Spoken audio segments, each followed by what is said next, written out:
अपना उत्तराखंड में आप सभी का बहुत स्वागत है। आपके साथ मैं हूं नलिनी पांडे। उत्तरकाशी टनल में चल रहे रेस्क्यू कार्य की मॉनिटरिंग के लिए टनल के अंदर और बाहर गेट पर देर शाम सीसीटीवी कैमरे लगा दिए गए हैं। इससे अंदर चल रहे काम की पल पल की जानकारी ली जा रही है। पीएमओ के उप सचिव मंगेश और पूर्व सलाहकार भास्कर खुलबे, डीएम अभिषेक रुहेला ने भी देर शाम टनल में रेस्क्यू कार्य का निरीक्षण किया। निरीक्षण के बाद देर शाम सभी एजेंसियों की मीटिंग हुई। ये सीसीटीवी फुटेज टनल के अंदर का है। वीडियो में नजर आ रहा है machine American auger boring machine है, जो हार्ड रॉक या मशीन से टकराने के बाद खराब हो गई थी। मशीन को फिर से मोबिलाइज करने की कोशिश की जा रही है।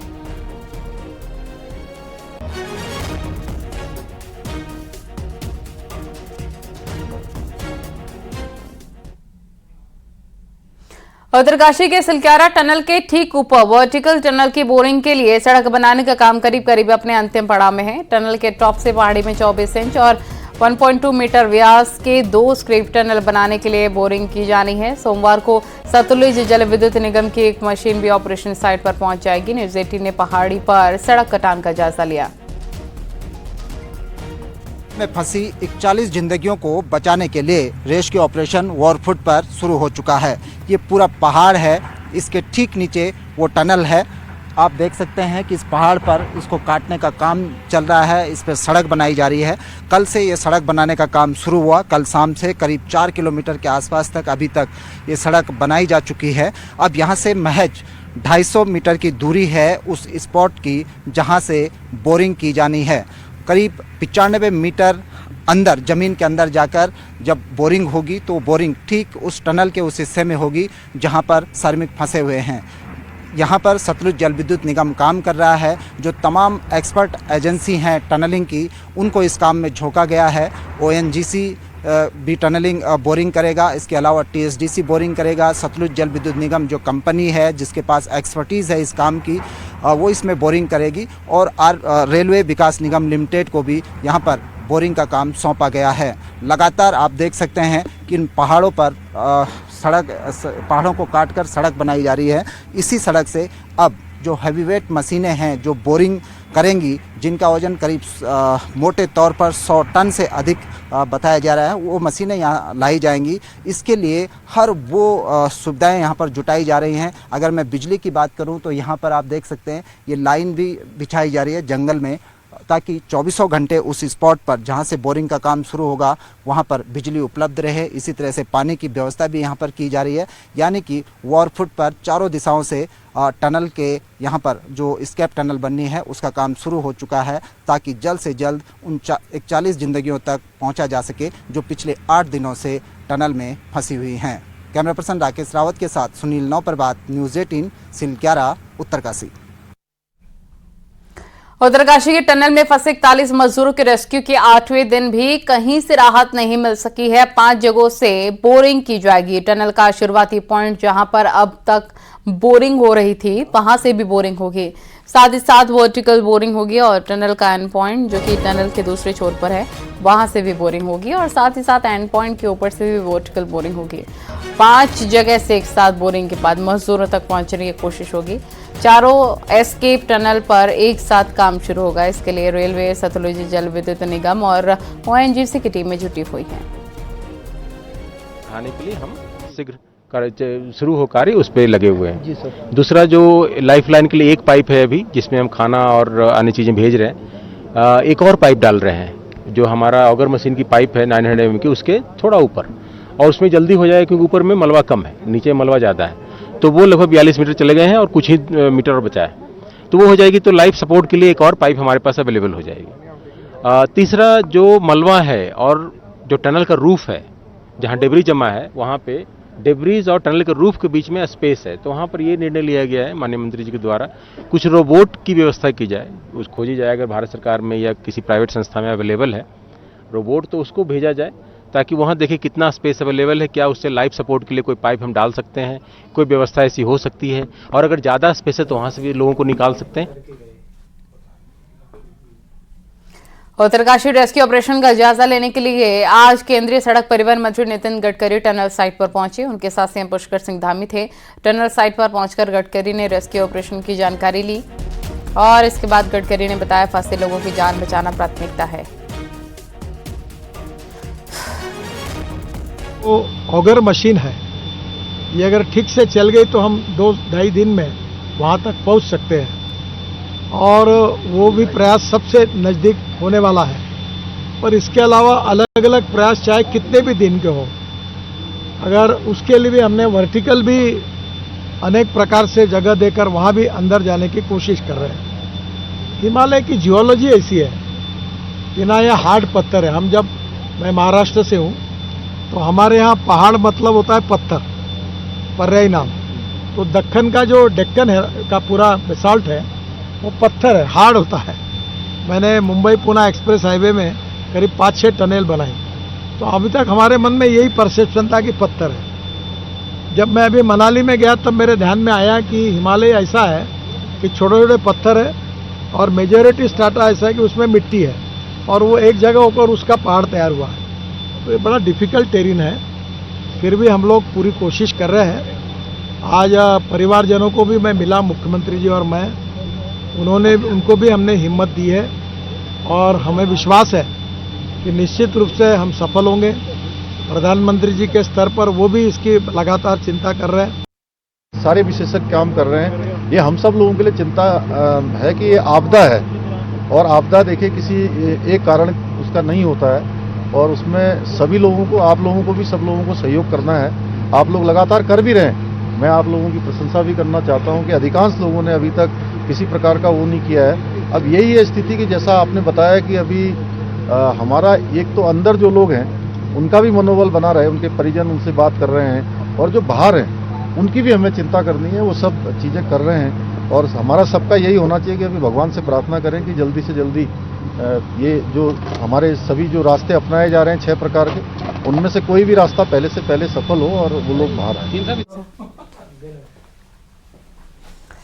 टनल में जहां 41 मजदूर अभी तक फंसे हैं, वहीं पर उसमें से मदन सिंह भी ऐसे हैं जो हादसे वाले दिन 5 मिनट पहले तक टनल के अंदर ही थे, लेकिन थोड़ी देर के लिए वो बाहर आए, वहां से 10 मिनट आकर बैठ गए। जैसे ही वापस लौटने के लिए आगे बढ़े तभी मलबा गिरने की आवाज शुरू हो गई। मदन सिंह का कहना है कि ऊपर से टनल गिरा और देखते देखते हजारों टन मलबा पूरी टनल में फैल गया।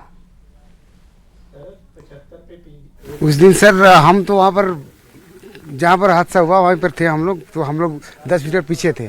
10 मीटर पीछे के बावजूद हम लोग वैसे बाल बचे, हम लोग मतलब जैसे गिरा वैसे हम लोग दौड़ के बाहर निकल गए। आपने देखा था उस समय क्या?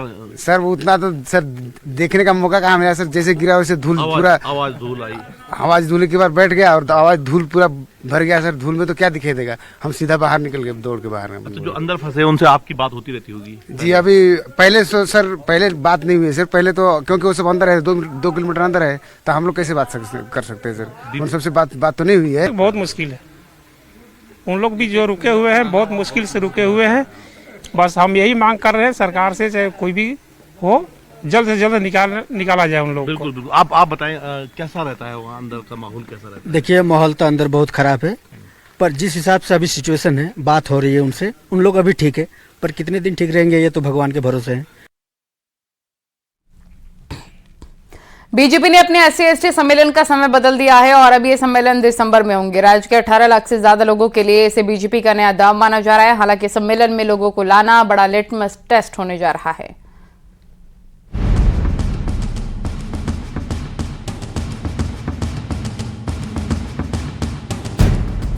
लोकसभा चुनाव को फतेह करने के लिए बीजेपी ने पूरा जोर लगा रखा है। 5 लोकसभा सीट में बीजेपी ने 70% वोट शेयर का टारगेट लिया है, जिसके लिए बीजेपी कोई कोर कसर नहीं छोड़ना चाहती। अब बीजेपी मंडल स्तर पर अपने SC/ST सम्मेलन करने जा रही है, जिसमें SC/ST वर्ग को लाना बीजेपी नेताओं के लिए बड़ा चैलेंज होगा। इस प्रकार के सम्मेलनों के माध्यम से मुझे लगता है कि वो और अधिक जो है भारतीय जनता पार्टी से भी, सरकार से भी जुड़ने का काम सिद्ध होगा और उनको ये अवगत भी कराया जाएगा कि किस प्रकार से सरकार प्रतिबद्धता के साथ में आपके कल्याण के लिए काम कर रही है। और निश्चित रूप से जो उससे लाभार्थी होंगे वो तो जुड़ेंगे, साथ ही जो अन्य लोग हैं उन तक भी और जानकारियां पहुंचेंगी। मुझे लगता है कि ये बहुत ही सराहनीय प्रयास है। वहीं कांग्रेस के नेताओं का मानना है कि SC/ST सम्मेलन में भीड़ जुटाना कोई बड़ी बात नहीं, लेकिन भीड़ वोटों में तब्दील नहीं होने वाली। बीजेपी नेताओं ने SC/ST वर्ग को सिर्फ वोट के तौर पर ही देखा और इस्तेमाल किया है। आज इलेक्शन है तो ये चाहते हैं कि सम्मेलन करके उन लुभाने वाले वादे करें और इलेक्शन जीत के फिर भूल जाए। तो हम लोग इसका विरोध करेंगे और हम घर घर जाकर लोगों को बताएंगे कि भारतीय जनता पार्टी ने क्या वादा किया था और किस वादे पे खरी नहीं उतरी है, और जितनी भी योजनाएं थी इन्होंने ऐसा नियमावली कर दी है जिसको लोगों को पूरा करना बड़ा मुश्किल हो जाता है। अब इन सम्मेलनों का कितना फायदा बीजेपी को मिलेगा ये तो कहा नहीं जा सकता, लेकिन इतना जरूर है कि बीजेपी के नेताओं की धड़कनें भी इन सम्मेलनों को लेकर बढ़ी हुई हैं। कैसे SC/ST वर्ग को इन सम्मेलनों से जोड़ा जाए। न्यूज़ 18 के लिए देहरादून से भारती सकलानी उनियाल की रिपोर्ट। उत्तराखंड में निकाय चुनाव तय वक्त पर न होकर देरी से होंगे। 2 फरवरी तक वोटर लिस्ट फाइनल होनी है, पर कांग्रेस का आरोप है शहरों के चुनाव में हार के डर से बीजेपी ने इलेक्शन को परिसीमन से लेकर ऑब्जर्वेशन में उलझा दिया है।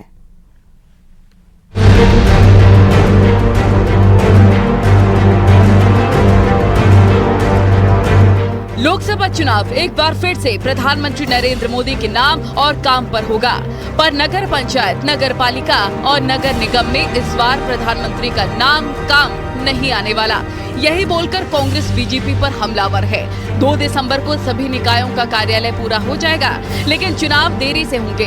कांग्रेस का आरोप है कि शहरों के चुनाव में इस बार बीजेपी को हार का डर सता रहा है, इसलिए परिसीमन, ऑब्जर्वेशन और वोटर लिस्ट का काम अब शुरू हुआ है। निकाय चुनाव के लिए वोटर लिस्ट 2 फरवरी को फाइनल होगी, पर लोकसभा चुनाव के साथ निकाय चुनाव होने की संभावना न के बराबर है। कांग्रेस के मुताबिक हार के डर से चुनाव को उलझाया गया है, क्योंकि 2 तारीख को इनका कार्यकाल खत्म हो रहा है। इन्होंने इसको बढ़ाकर आगे कर दिया कि जो मतदाता सूची होगी उसका प्रकाशन जो होगा वो 2 फरवरी को होगा, उससे पहले उसमें आपत्तियां लगाई जाएंगी। इन्होंने पूरे राज्य की जनता को आपत्तियां लगाने में, परिसीमन के मुद्दे पर कि मतलब कहाँ पे SC सीट होगी, कहाँ OBC होगी, इन सारे मुद्दों पे लोगों को उलझा दिया है। लेकिन पूरे प्रदेश की जनता जानती है कि इन्होंने कोई काम नहीं किया, ये निकाय चुनाव से घबरा कर, क्योंकि उन्हें मालूम है बहुत बुरी तरह हम हार रहे हैं। उत्तराखंड में इस बार 9 नगर निगम में चुनाव होना है, जिसमें श्रीनगर, नया नगर निगम, देहरादून, रुड़की, ऋषिकेश, हल्द्वानी, काशीपुर, रुद्रपुर में बीजेपी के मेयर हैं, तो कोटद्वार, हरिद्वार में कांग्रेस के मेयर हैं। बीजेपी का कहना है कि चुनाव से पहले सब काम पूरे होने जरूरी हैं, इसलिए परिसीमन से लेकर पब्लिक ऑब्जर्वेशन का काम पूरा किया जा रहा है और चुनाव कभी भी हो सकते हैं, जीत बीजेपी की ही होगी। पंचायतों से लेकर के और अभी नगर निकाय के जो चुनाव है इसमें परिसीमन भी होना है और आपत्तियां भी आएगी, निस्तारण भी होना है, तो इसलिए ये थोड़ा पीछे हुए हैं। और कांग्रेस चिंता न करे, भारतीय जनता पार्टी भारी बहुमत के साथ आने वाली है और जीतेंगे। पंचायत चुनाव भी जीतेंगे और नगर निकाय के चुनाव भी जीतेंगे और लोकसभा का चुनाव भी जीतेंगे। निकाय चुनाव की तारीख का ऐलान अभी नहीं हुआ है, पर इलेक्शन की तारीख से पहले परिसीमन से लेकर ऑब्जर्वेशन पर बीजेपी और कांग्रेस भिड़ते हुए नजर आए। देहरादून से न्यूज़ 18 के लिए दीपांकर भट्ट की रिपोर्ट।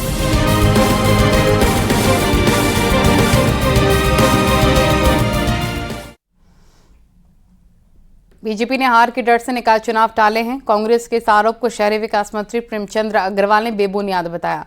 उन्होंने कहा, चुनाव से पहले जरूरी प्रक्रिया पूरी की जा रही है और सभी निकायों को तैयार रहने को कहा गया है। आपके माध्यम से सभी को कहना चाह रहा हूं, डरने वाला कोई विषय नहीं है, लेकिन आप जानते हैं कि जो चुनाव की प्रक्रिया से पहले जो सब चीजें होती हैं वो सब की जा रही है, चाहे आरक्षण का विषय हो, चाहे मतदाता सूची बनाने का विषय हो। और आप भी जानते हैं, मैंने अभी पिछले दिनों ईओज की मीटिंग बिठाई, उनको भी कहा था कि आप तैयार रहिए, कभी भी चुनाव होंगे।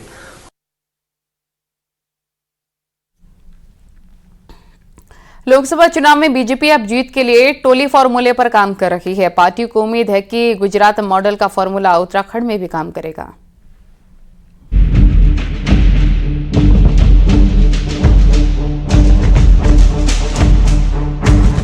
लोकसभा चुनाव के लिए बीजेपी चौतरफा मैनेजमेंट में जुट गई है। प्रदेश में बीजेपी गुजरात मॉडल पर लड़े गए लोकसभा चुनाव की रणनीति को अपनाने जा रही है। बीजेपी ने माइक्रो से माइक्रो लेवल पर जाते हुए 5 से 7 लोगों को टोलियां बनाने का काम दे दिया है, जिसमें उसे सफलता भी मिली थी। अब उत्तराखंड में बीजेपी टोली मॉडल अपनाने जा रही है। इससे पहले कई स्टेट में बीजेपी संगठन में सबसे छोटी यूनिट पन्ना प्रमुख बनाती रही। अब पार्टी ने एक कदम बढ़ाते हुए टोली सदस्य बनाकर उन्हें चुनाव की जिम्मेदारी देने का फैसला किया है। पन्ना प्रमुख का कंसेप्ट लिया, उसके बाद उसके अच्छे परिणाम आए, हमारा संगठन का और विस्तार हो रहा है, इसलिए हमने टोली बनाने का निर्णय लिया है। जो पन्ना प्रमुख के बाद है, हम परिवार साहब प्रत्येक एक व्यक्ति को लेंगे परिवार से और एक टोली का निर्माण करेंगे उस पूरे पन्ने के अंदर। भारतीय जनता पार्टी आम मतदाता तक जाना चाहती है। बीजेपी के टोली की रणनीति पर कांग्रेस ने चुटकी ली है और कहा कि बीजेपी के पन्ना प्रमुख की पोल तो गांव-गांव में खुल चुकी है। देखिए, कई स्टेट्स में इनका ये जो मॉडल है, टोली मॉडल, वो फेल हुआ है और कांग्रेस के लगातार बोलने से और प्रेस और मीडिया में आने से कि पन्ना प्रमुख क्या करते हैं, एक्सपोज हो गया। अब गांव वाले कहने लगे तो हम 5 परिवारों से क्यों दोस्ती कर रहा भाई, तेरा इन 5 परिवारों से क्या, इसका मतलब तुम साले राजनीति करते हो। लोकसभा चुनाव के लिए बीजेपी ने टोली फॉर्मूला के तहत काम शुरू कर दिया है ताकि चुनाव में कहीं भी कोई कोर कसर बाकी न रह जाए। न्यूज़ 18 के लिए देहरादून से भारती सकलानी उनियाल की रिपोर्ट। पिथौरागढ़ के मुंसियारी में पुलिस ने भारी मात्रा में अवैध शराब का जखीरा पकड़ा। पुलिस ने यहां एक गाड़ी से 121 पेटी अवैध शराब बरामद की। पकड़ी गई शराब की कीमत 9 लाख से ऊपर बताई जा रही है। पुलिस ने मुखबिर की सूचना पर आईटीबीपी बैंड के पास पिकअप से 121 पेटी शराब पकड़ी है। अवैध शराब के साथ एक शख्स को भी गिरफ्तार किया, जबकि गाड़ी को सीज किया गया है।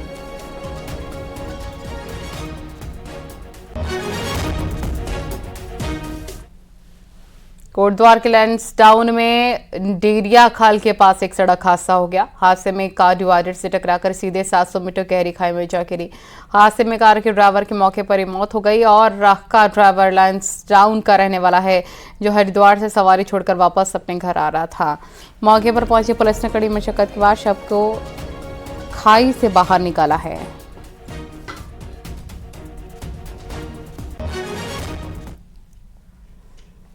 विकासनगर में लोक पंचायत महिला विंग द्वारा महारानी लक्ष्मीबाई की जयंती के अवसर पर उनके चित्र पर पुष्प अर्पित कर उन्हें याद किया गया। साथ ही महिलाओं को आत्मसम्मान के साथ खड़े होने का संकल्प लिया गया। इस मौके पर सभी ने लक्ष्मीबाई के आदर्शों पर चलने का संकल्प लिया।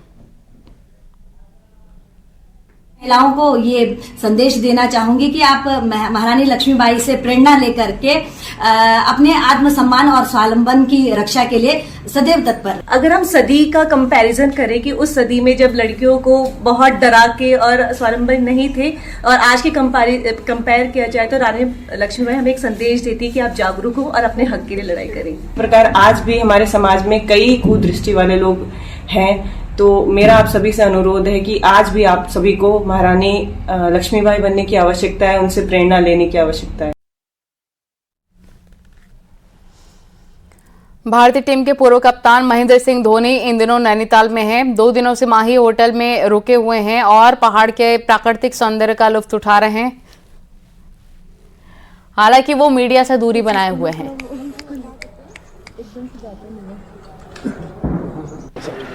गुरुदेव का ऐसा है क्यों भाई आ रहा कुछ जूम में। कोटद्वार के कण्वाश्रम क्षेत्र को पर्यटन के लिए आकर्षण का स्थल के रूप में विकसित करने का काम किया जा रहा है। इसी के तहत मालन नदी के उद्गम स्थल से लेकर कण्वाश्रम तक डीएम पौड़ी और उनकी टीम ने पैदल यात्रा की। रेडी। रुड़की के जीआईएस इंटरमीडिएट कॉलेज में पीजे अब्दुल कलाम विज्ञान महोत्सव प्रतियोगिता का आयोजन किया जा रहा है। इसमें राज्य भर के 465 प्रतिभागी भाग ले रहे हैं। 18 से 20 नवंबर तक चलने वाली विज्ञान प्रतियोगिता में छात्रों ने कई तरह के मॉडल तैयार किए। इसमें कूड़े से बिजली, drink and drive, Namami Gange जैसे मॉडल छात्रों ने तैयार किए। छात्रों ने रंगारंग कार्यक्रमों की प्रस्तुतियां भी दी। तो हॉल मतलब आपने देखा होगा ड्रिंक एंड ड्राइव से काफ़ी एक्सीडेंट हो रहे हैं, तो उसी पे मैंने ये बनाया है, उसी बेस पे इसका नाम भी रखा है जो कि है एल्को विजिलेंस राइड। सर यहाँ पे जो हमारा सेंसर है ये एल्कोहल को सेंस करता है। ये वेस्ट मटेरियल से हम एनर्जी बनाएंगे। वेस्ट मटेरियल जो होगा ना, जो हमारा जैसे प्लास्टिक हो गई, कचरा हो गया, गत्ते वगैरह हो गए, कागज़ वगैरह हो गया, उनको जला करके ना इलेक्ट्रिसिटी बनाएंगे। यह है राज्य स्तरीय विज्ञान महोत्सव है जो SCRT के तत्वाधान में आयोजित किया जाता है और इसमें लगभग 465 प्रतिभागी हैं और मार्गदर्शन। आज देश भर में छठ पूजा का पर्व मनाया गया। रुड़की में भी गंगा नहर तट पर लोक आस्था का महापर्व छठ पर्व मनाया गया। रुड़की शहर में भी पूर्वांचल के लोग बड़ी संख्या में रहते हैं। महिलाओं ने अस्त होते सूर्य की पूजा की। महिलाओं ने छठी मैया के मंगल गीत गाए। क्या नहीं रखती, शादी के बाद ही इस व्रत को रखा जाता है और ये व्रत अपने परिवार की सुख शांति, बच्चों के लिए या कोई अपने परिवार के लिए कोई मनोकामना मांगता है उसके लिए रखा जाता है। छठ माता जो है वो संतान की रक्षा करती हैं।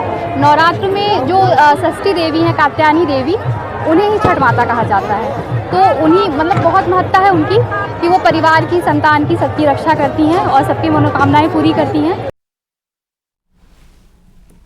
पहाड़ों में भी छठ पूजा की रौनक नजर आई। जोशीमठ में डूबते हुए सूर्य को अर्घ्य देती हुई महिलाएं नजर आई हैं। जोशीमठ में भी पूर्वांचल क्षेत्र के लोग रहते हैं। बीते 2 दिन सालों से इस त्योहार को भी मनाते कई लोग नजर आए हैं।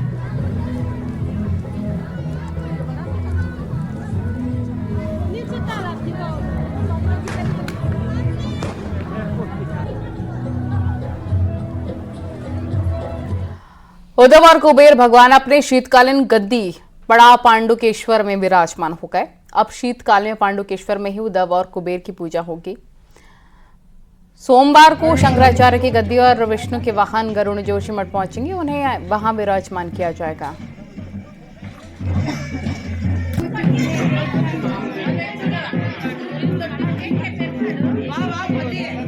और पांडुकेश्वर में 6 मास पर्यंत उद्धव जी विराजमान रहेंगे और जब भगवान के पावन कपाट पुनः उद्घाटित किए जाएंगे मुहूर्त के अनुसार, तभी पुनः उद्धव जी के अगवानी में और पुनः बद्रिकाश्रम के लिए प्रयाण किया जाएगा और तदनंतर यहाँ पहुँचेंगे। और जैसी परंपरा है कि कल प्रातः पुनः 9:30 बजे और पांडुकेश्वर से चल करके और अभिजीत मुहूर्त में जोशीमठ नृसिंह मंदिर के लिए प्रस्थान होगा और अभिजीत मुहूर्त में नृसिंह मंदिर में प्रवेश करने के पश्चात पंचांग आदि पूजन होने के पश्चात इस यात्रा का विधिवत समापन किया जाएगा। आपको ये जानकर हैरानी होगी कि बागेश्वर में भी बद्रीनाथ धाम है और इसके भी हर साल कपाट बंद हो जाते हैं। क्या है मंदिर की मान्यता, इस रिपोर्ट में देखिए।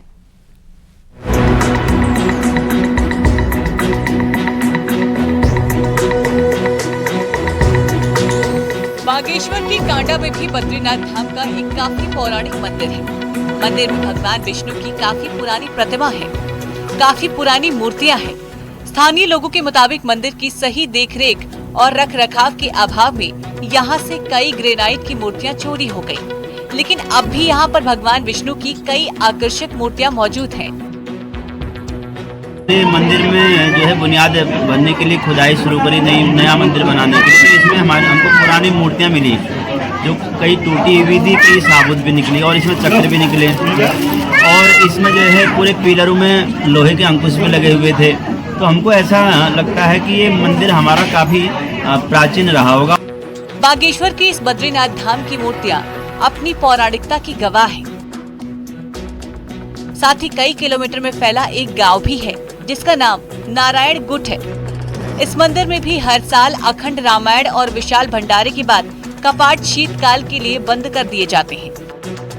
कहा जाता है जो बुजुर्ग और बेसहारा लोग चमोली की बद्रीनाथ मंदिर का सफर तय नहीं कर सकते हैं, वो कांडा के इस बद्रीनाथ मंदिर में भगवान विष्णु के दर्शन करते हैं।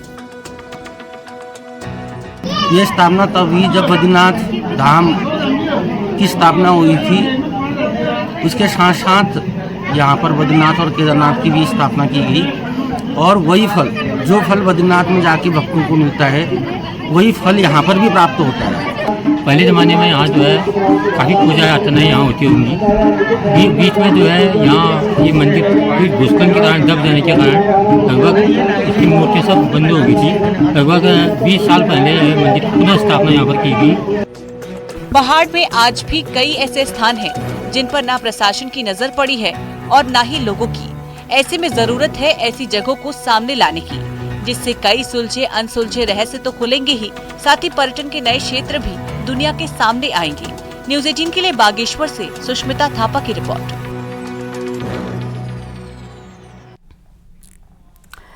टिहरी के जिला अस्पताल बौराड़ी में स्वास्थ्य सेवाएं बदहाल हैं, जिसकी वजह से दूर दराज से आने वाले मरीजों को काफी दिक्कतों का सामना करना पड़ रहा है। जिला अस्पताल बौराड़ी में डॉक्टर, मेडिकल स्टाफ की कमी के साथ रेडियोलॉजिस्ट नहीं होने से परेशानी बढ़ गई है। वहीं मामले में अस्पताल प्रबंधन व्यवस्था बनाने और उच्च अधिकारियों को रिपोर्ट देने की बात कह रहा है।